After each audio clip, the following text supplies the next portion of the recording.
pagi. Hari ini kita langsung saja menuju ke laboratorium unggulan Stikes non Bulga, yaitu laboratorium perawatan diabetikum. Jadi langsung saja, ayo.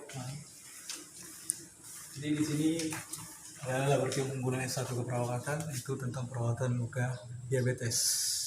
Jadi sebelum kita lakukan tindakan, biasanya kita harus cuci tangan sesuai dengan prinsip itu 7 langkah sebelum melakukan tindakan. Dan kita juga di sini lengkap dengan sampah medis dan non medis, jadi bisa dibedakan ya.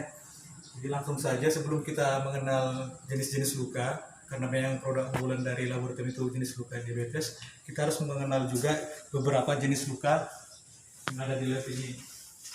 Jadi bisa lihat ini jenis luka. Jadi kita mengenalnya nggak cuma diabetes, itu beberapa jenis luka, yaitu luka veneus, luka arterial, luka diabetes, luka iskemik, luka neuropati, luka infeksi kronik, luka decubitus, abses, laserasi, fistula, luka kanker, stoma, dan luka bakar. Jadi selain daripada luka diabetikum, kita juga mengenalkan terhadap mahasiswa yaitu jenis-jenis luka, tentunya dengan penanganan perawatan luka modern. Nah, sebelum kita mengetahui jenis luka, pertama itu melakukan pengkajian, itu kita mengetahui dulu berapa kadar gula darah yang akan kita periksa. Yaitu di sini ada alatnya. Kita bisa menggunakan stick yang mereknya itu Acetox GCU ya. Jadi ini bisa kita fungsikan.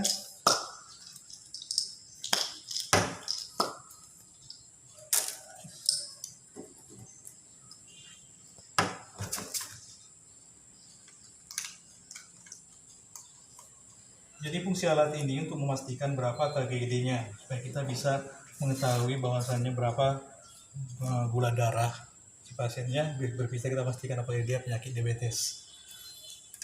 Oke, lanjut lagi.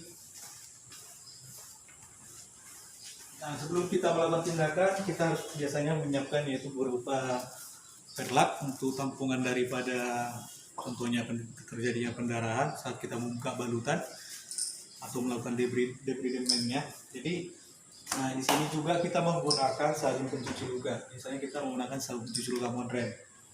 Nah, dan biasanya kalau di dalam perawatan luka modern, baik dia berupa luka diabetes, kita menggunakan yaitu cairan Strobeck. Produknya cairan Strobeck, yaitu untuk mengurangi jumlah mikroba.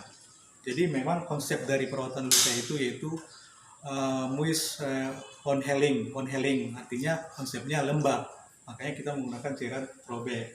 Nah, setelah itu juga kita menggunakan yaitu dressing bedget yang modern. Jadi ini sangat membuat kita penanganan praktis ya, karena dia elastisnya lengket langsung tanpa pemotongan atau tanpa penempelan. Salah satu contohnya itu dressing modern.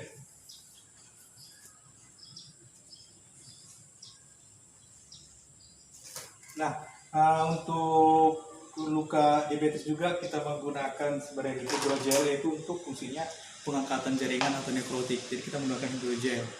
Jadi kita nggak mesti menggunakan mechanical debridement atau menggunting-gunting luka yang sudah mati. Jadi kita menggunakan gel, tinggal angkat balutan, nekrotik akan terangkat sendiri. Nah, kita juga menggunakan yaitu Star AG, atau sama juga kita menggunakan produk dari Medcovagin sebagai salep untuk luka, jenis luka apa saja boleh, tapi dia berupa beberapa jenis. Tapi biasanya untuk diabetes kita menggunakan Medcovagin regular untuk salepnya. Nah, untuk penanganan luka itu harus juga ada yaitu berupa terapi.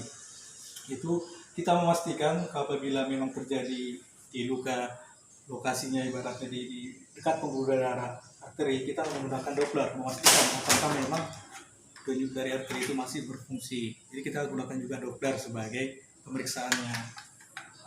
Nah, selanjutnya yaitu Diquil. Diquil ini kita gunakan juga untuk memastikan apabila saluran darah kepada luka itu atau nekrotik itu apakah sudah lambat atau mengalir, kita menggunakan terapi ini. Jadi terapinya berupa Diquil.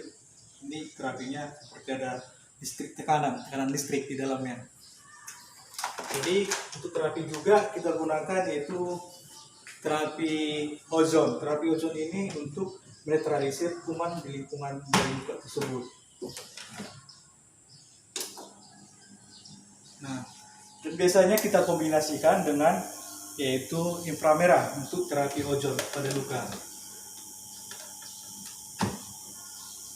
Nah, ini untuk mematikan kuman yang ada pada luka, kita menggunakan kombinasi antara stabilizer DSM Aero sama dengan inframerah.